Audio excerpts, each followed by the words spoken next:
Most homeowners don't need a $400 professional saw for just some occasional pruning. But what if you could get the same results for a quarter of the price? This is the Vevor 27-foot pole saw, and in addition to making tabletop bone saws, automated donut machines, and portable foam machines for children's raves, they make a slew of gardening tools. Now, let's get into it. So this is how the saw came to me in this just box, and it does say Vevor, tough tools, half the price, but this thing is about a quarter of the price, less of the quarter of the price. I think right now it's selling for about $70 to $80 on Amazon, including shipping if you have Prime. So that's really inexpensive. So we are going to open this thing up and see what's in the box. So this is all the poles that came with it. I guess these will all equal up to 27 feet. We'll find out. The poles look pretty nice. There are two different versions. There's one that doesn't have this reinforced piece. I got the reinforced piece so it would like kind of go further in there. We'll assemble that in a minute. Something in here, some little bolts. And then we got our manual. Then we got this carry case bag. Then we've got our cutter head, which says it is a MG65 manganese blade, which I guess that's supposed to be a good blade there. We've got our saw. This is the end piece. It also has a little handle on it, so you can use it like a hand saw. But this is the handle that says it is rust proof and Teflon coated. And it's got a little scabbard here for you. Then we have got an extra blade that's in this little plastic case. There's another little plastic case. Here's a little end piece. I'm not sure what that's for yet. Probably for this cutter, I assume. Then you have this one other blade that looks like it's not Teflon coated, and that's probably for attaching to this.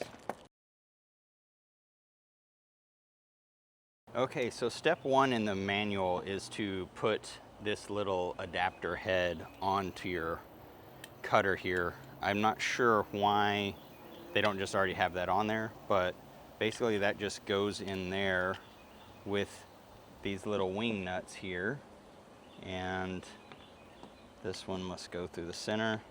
The directions aren't very clear on anything, so let's see, get that in there. Get these in there. Hold those.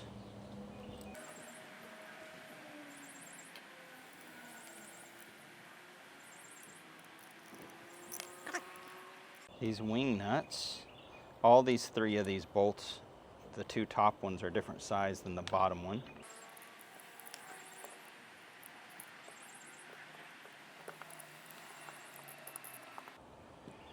Okay, so now that should allow this to be put onto the pole. This also has a secondary piece here, which is this saw blade, and those instructions just say to place this on here and put this through here and tighten it down.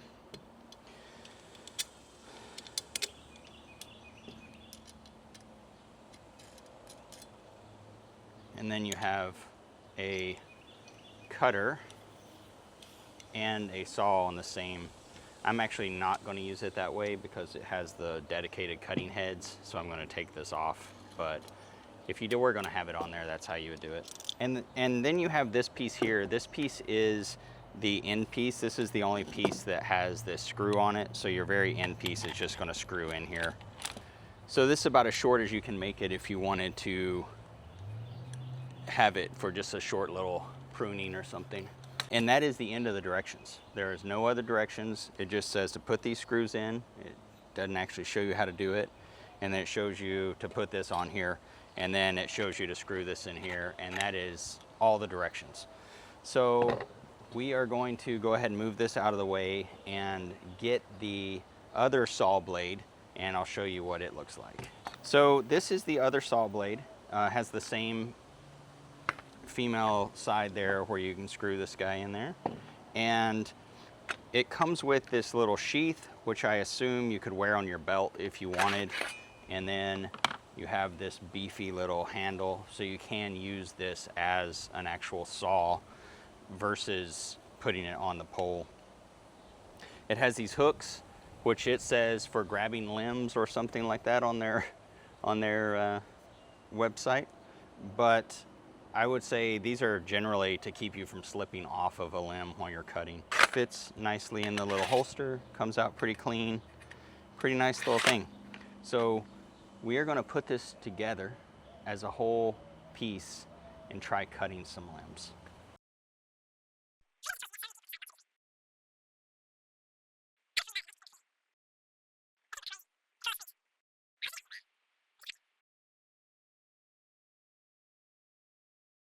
Oh my God!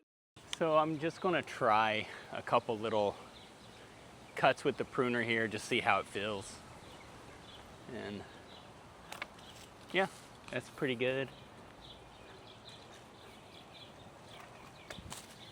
Yeah, really easy. I'm gonna add a couple little extensions on it just to see how that goes. But so far the blade cuts really nice. I'm just gonna go up to about this height here.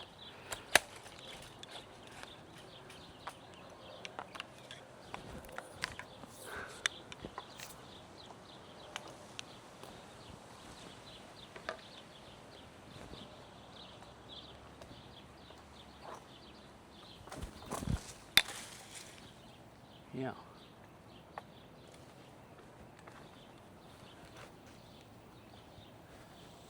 Okay, that's getting a little too thick. It's not cutting through that one. Just gonna cut one more here. Okay, yeah.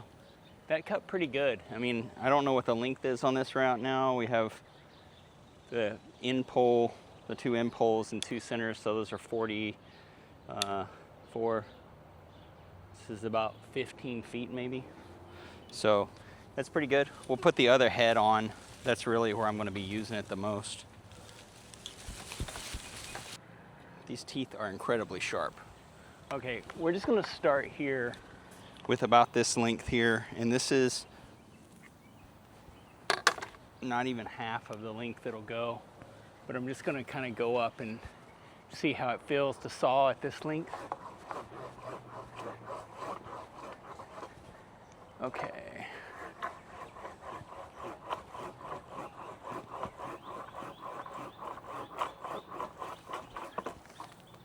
Okay, that's pretty good.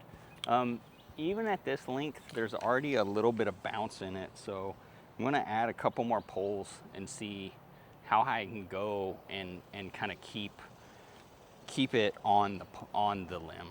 Okay, this is 19 feet here, about from the end of the pole to the end of the saw, and this is getting pretty, I mean, it's already pretty wobbly. It gets kind of heavy at the end. And the wind is actually blowing it around, but I'm gonna try to do a cut here at nearly 20 feet.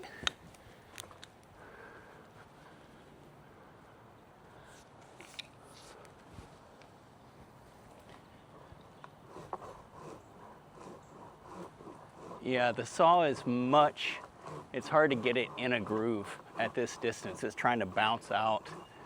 And the pole is really flexing, like I'm barely putting any weight into it, and it's flexing really hard. I don't know how we would do these two others. Timber. Okay, so that was about 20 feet, 19 feet. I think adding these on, it's gonna be really hard to keep it on the pole. I'm gonna give it a shot here just to see what we can do, but I don't have a lot of hope for this.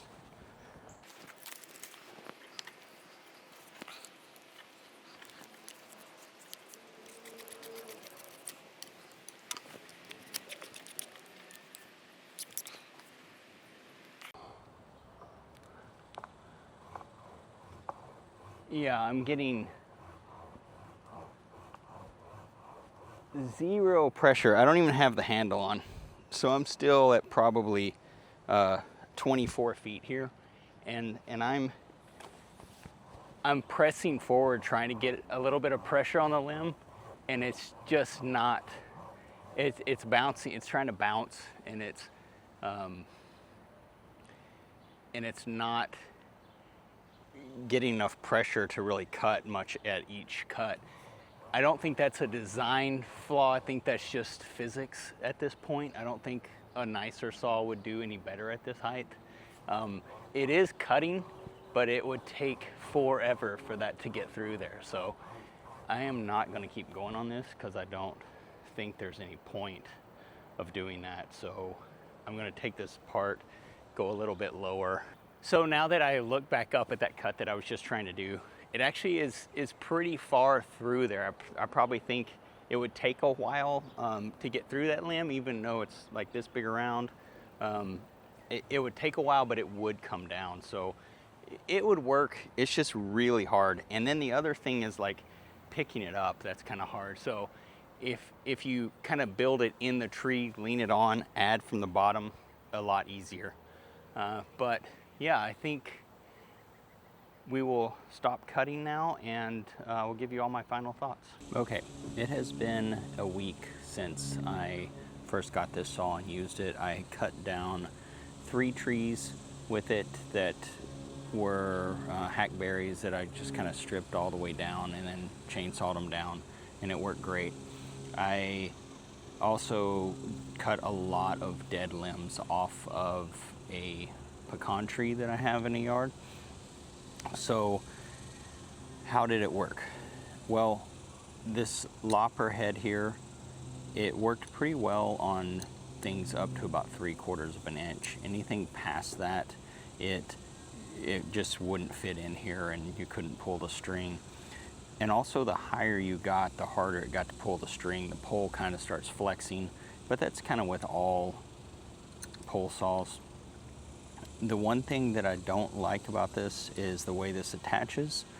These actually came loose and one fell out while I was using it, which made this really weak, and then I didn't notice it had fallen out, so it kind of bent it as I was pulling on it. I had to bend this back into position and put it back in. I would suggest probably putting some lock washers on there just so that doesn't back out. I really don't understand this attachment, why they didn't just make it kind of like this one where the attachment's already part of it. The saw worked really well. It got dented up pretty bad here on this corner, but other than that, the saw worked really great. I liked having this handle to cut smaller or lower branches. Everything did really well on it.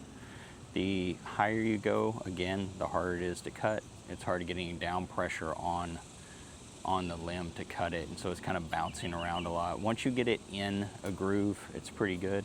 Still really sharp. It's pretty good. It comes with 2, and you can also buy replacements, 2 for $25, I believe is what it is on Amazon. That being said, the things I don't like about this is I don't like this attachment at all.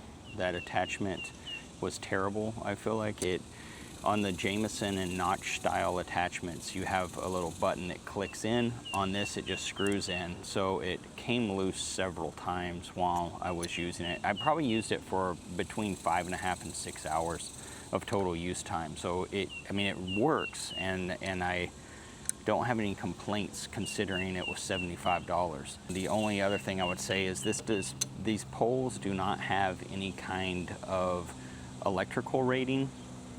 My Jameson pole has a 100 kV for 5-hour per foot rating, which just means it can hit a 100 kilovolt line without transmitting down. They batch test those, so they test 1 of every 100 or whatever it is, but this has 0 rating at all. That being said, you really should not work within 10 feet of a line. The actual OSHA requirement, I believe, is 10 feet for 50 kilowatts or higher, so you don't want to be working around power lines anyways, because it is one of the main ways people working in trees die every year. Other than that, you have 3 blades, so it's gonna last you a long time. I had no problem with the poles. They attached easy, they stayed together. The only downside that I see from this thing are these bolts and this attachment. I just don't like this screw. For $75, it's definitely worth it if you need a pole saw. Thanks for watching. Amber.